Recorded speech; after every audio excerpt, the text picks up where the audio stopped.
El mundo raras veces se ajusta a nuestras esperanzas. Queremos que el esfuerzo sea recompensado, que la vida siga un camino lógico, que los cambios siempre nos lleven hacia algo mejor. Pero la naturaleza no siempre es justa ni ordenada. Por siglos, los científicos han intentado responder a una gran pregunta. ¿Cómo ha cambiado la vida en la Tierra a lo largo del tiempo? Antes de Charles Darwin, hubo un científico que propuso una teoría muy esperanzadora. Jean Lamarck, su idea de que los organismos se adaptan de manera activa y transmiten esas adaptaciones a sus descendientes, cautivó a toda una generación. Hoy vamos a viajar al pasado a descubrir qué decía Lamarck, cómo se interpretaron sus ideas, en qué se diferencian de Darwin y por qué, aunque el lamarckismo está científicamente superado, sigue siendo tan atractivo para nuestra forma de pensar actualmente. Lamarck vivió en el siglo XVIII, en plena Ilustración, cuando Europa estaba fascinada con el orden y el progreso. Era un tiempo de coleccionar, de clasificar y entender la naturaleza. En esa época, la mayoría de la gente creía que las especies habían sido creadas tal cual y no cambiaban. Pero Lamarck observó fósiles y seres vivos y pensó: si hay organismos tan distintos en las capas más antiguas de la Tierra, algo debe haber cambiado con el tiempo. Lamarck propuso entonces que la vida evoluciona de formas simples a más complejas y que cada organismo responde activamente a su ambiente. Para él, los cambios no eran azarosos ni caóticos, tenían una dirección. Era un mundo en el que el esfuerzo tenía algún tipo de recompensa biológica.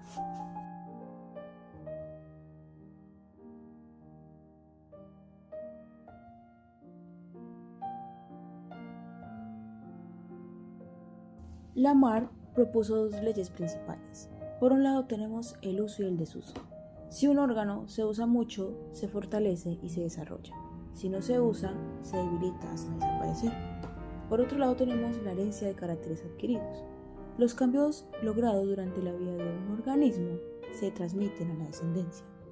Ejemplos clásicos tenemos a la jirafa, que al estirar el cuello para alcanzar las hojas más altas habían transmitido cuellos más largos a sus crías. Los topos, que al vivir bajo la tierra habrían ido perdiendo sus ojos.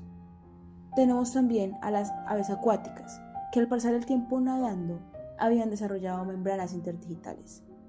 Esa teoría resulta muy esperanzadora, porque pareciera implicar que el progreso era inevitable, que el simple hecho de esforzarse garantizaba mejorar la especie. Al final del siglo XIX, antes de que se conocieran los genes y el ADN, muchos científicos buscaban explicar cómo se transmitían los rasgos. El neolamarquismo tomó la idea de la herencia de caracteres adquiridos y la puso en el centro de su explicación.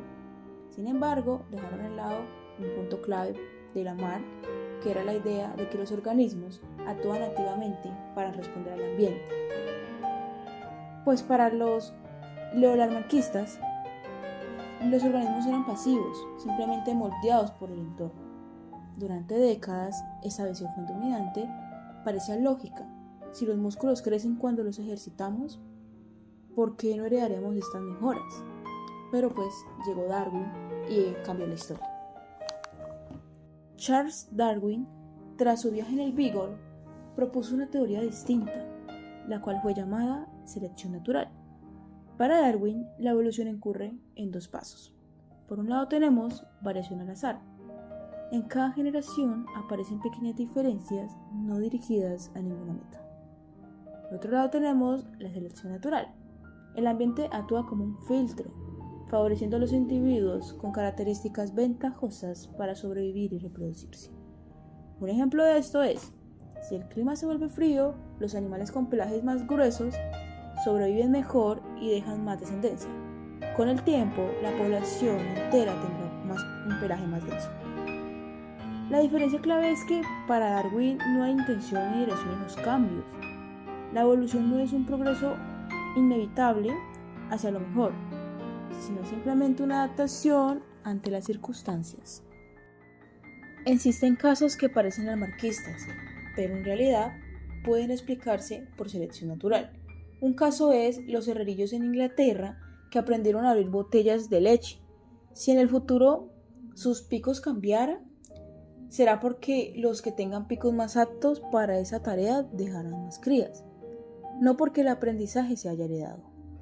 Por otro lado tenemos al avestruz y sus callosidades, que necesitarán después para sentarse, lo que podría parecer una herencia de la experiencia, pero en realidad es una selección natural acumulada. Por otro lado tenemos al famoso experimento de Paul Kammerer con sapos parteros. Mostró que las crías sobrevivientes tenían rasgos adaptados al agua, pero lo que ocurrió fue una presión selectiva. Solo sobrevivieron los que tenían esas características, no los que hubieran adquirido durante toda su vida. Actualmente podemos observar una selección natural, como por ejemplo las bacterias que se vuelven resistentes a los antibióticos, las que tienen mutaciones que las protegen, sobreviven y se reproducen. Otro caso son las plagas agrícolas que se adaptan a los pesticidas. Estos casos muestran que la evolución no se detiene, está ocurriendo aquí y ahora. El lamarckismo sigue siendo atractivo porque conecta con nuestra idea de justicia y propósito. Queremos creer que el esfuerzo mejora a las generaciones futuras, que hay dirección y sentido en la evolución, pero la selección natural no tiene intenciones, solo selecciona lo que funciona para sobrevivir. Por eso, aunque el darwinismo explica la biología, el lamarckismo sigue vivo en nuestra forma de pensar y en la cultura popular. Curiosamente, en la cultura humana, el lamarckismo sí es verdadero, porque lo que aprendemos puede ser transmitido directamente. Enseñamos a otros, dejamos escritos, grabaciones, tecnología, así nuestra evolución cultural ha sido rápida y acumulativa. El conocimiento adquirido se hereda y se perfecciona, y eso ha cambiado nuestro mundo de manera radical. En solo unos miles de años, mucho más rápido que cualquier cambio genético.